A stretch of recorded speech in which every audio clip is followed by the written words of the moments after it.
Okay, first I'd like to start off by thanking you for the opportunity to meet with you and help you get your home sold. I wanted to outline what our meeting is going to consist of. I want to go over the three possible outcomes of our meeting, go over my goal for every listing I take, and what makes our team different, and kind of what my background as well. So before getting into real estate, I own my own construction company for 11 years. I started out doing flooring, transitioned into rehabbing houses for investors. From there, I got licensed in 2012, transitioned full-time into real estate in 2013. I was Rookie of the Year my first year in business. I've been in the top 20% of all agents in the state of Michigan every year since I've been in business. And for the last 5 years, I was the top 10% of all agents in the business.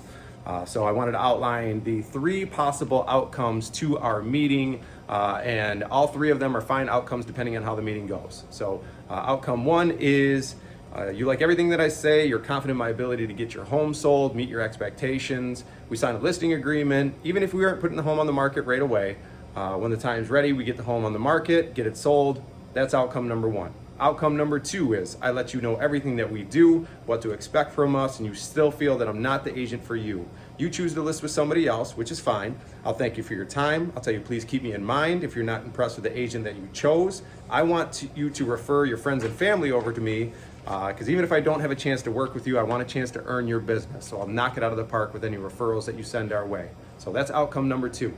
Outcome number three is I let you know everything that we do, and at the end of the meeting, I'm not confident that I can meet your expectations. I may choose to not take the listing rather than try to overpromise and underdeliver.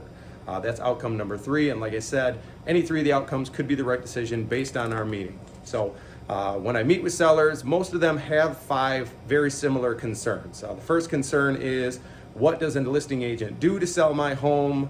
The second one is, why should I choose you over a different agent?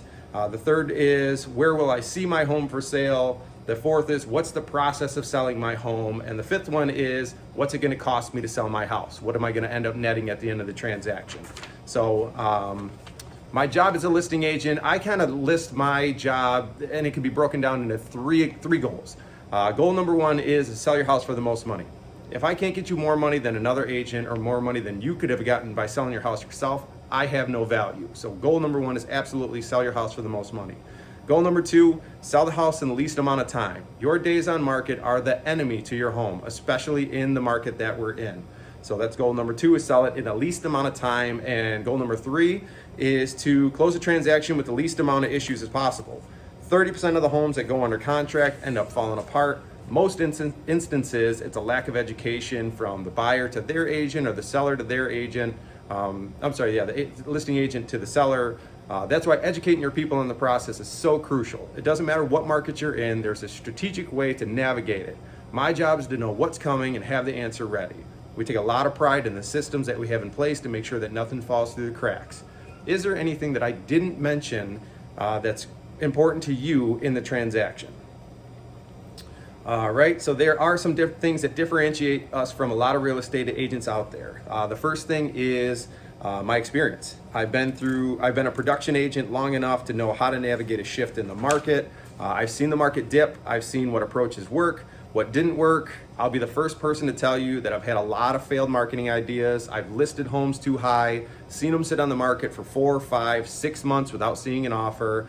I wrote weak offers on houses that my buyers really liked and been beaten out just to find out that my buyer would have been willing to write a stronger offer had I advised them on it. So, I've learned on every one of them. You're not paying me for this transaction. You're paying me for the hundreds of transactions prior to this one, and you want to make sure that you're holding your money accountable. The second thing is communication.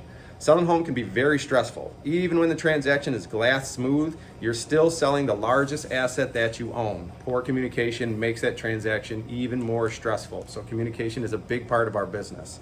The third is the amount of marketing that we do. We don't know where the buyer for your home is going to come from. So we make sure that we find every avenue that we can to put your home under their nose. From social media ads to the print brochures we distribute to local businesses, we make sure our listings are accessible for everybody. That's when you walk through and you point out all the marketing stuff that we do in the listing brochure. We also give them a copy of our listing and under contract checklist, so they need to see all of the items that are involved in that.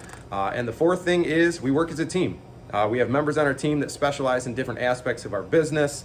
We have a marketing specialist, a professional photographer, transaction coordinator. My specialty is getting face-to-face with buyers and sellers and educating them on the process and helping them make the best decision for their family. So after seeing our track record of the past sales, reviewing client testimonials, seeing some of our marketing, learning how our team works, last year 48 of the 54 potential buyers and sellers that we met with chose to do business with us. Other than agreeing on price of your home, is there anything that I've said or forgot to say that makes you hesitant on putting us to work for you today? Knock it out of the fucking park. Then you go into the timeline section of the pre-listing brochure, go over the market analysis and the net out sheet based on whatever list price that they choose to. So go get it.